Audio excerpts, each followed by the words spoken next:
We'll now open it up for questions. For journalists in the room, just raise your hand and we'll bring you the microphone. For those joining us virtually, you may type your question in the Q&A feature and we'll read the questions aloud. Please be sure to indicate your name and media outlet, and if your question is directed to a specific speaker. If not, I will direct the question. And do we have any questions in the room to start with? Yes, at the front. Just get the microphone down. And if you could start with your name and where your media outlet. Yes, please. Of course. Can you hear me? Yeah. My name is Saša Dobrijević. I'm from Serbia, Belgrade. And in my country, we talk about HIV at the 1st December, and that's it. Really, there is no such a thing as complete information all the time in media. So may I ask you the first question? Is there any kind of program for Balkan countries or Serbia specifically? So what can we do? I'm the part of one organization also on the local level. I'm international journalist, and it's very difficult to do something alone in that kind of way. Thank you. Winnie, and then Andre would like to say a few words as well. You ask an important question. In Eastern Europe and Central Asia, we're concerned that prevention, testing, treatment programs are not reaching the people who need them.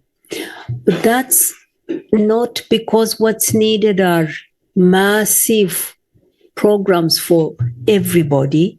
We have found better and better ways to reach those at risk and those living with HIV. But to reach them, you need to work with communities. It is communities who know who needs what, and these communities that reach them. Gay men reach gay men. Sex workers will reach sex workers. People who inject drugs know where other people who inject are. So we need to get governments in that region to empower communities to be part of prevention campaigns, passing on prevention tools, testing and treating.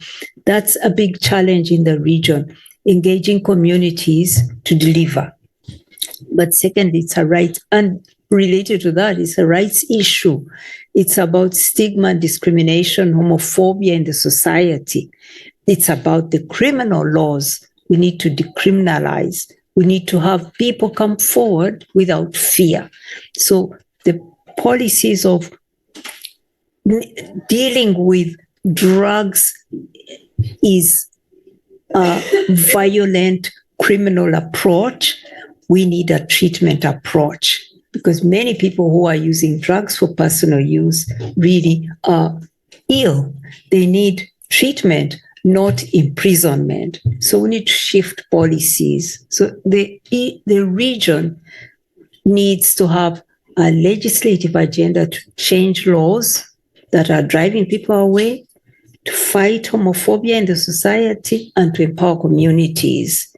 These are the things that need to happen. Andre.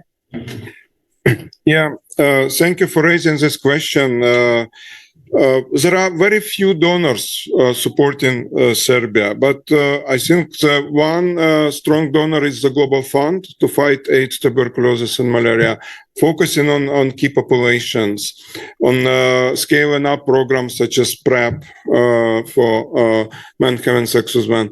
But unfortunately, it will not last forever. As you mentioned, the issue of sustainability is very critical.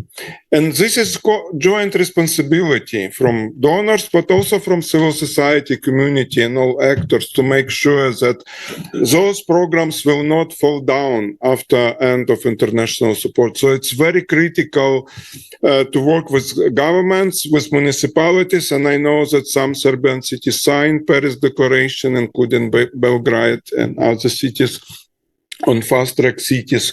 So it's very important to apply joint efforts to focus on health and human rights.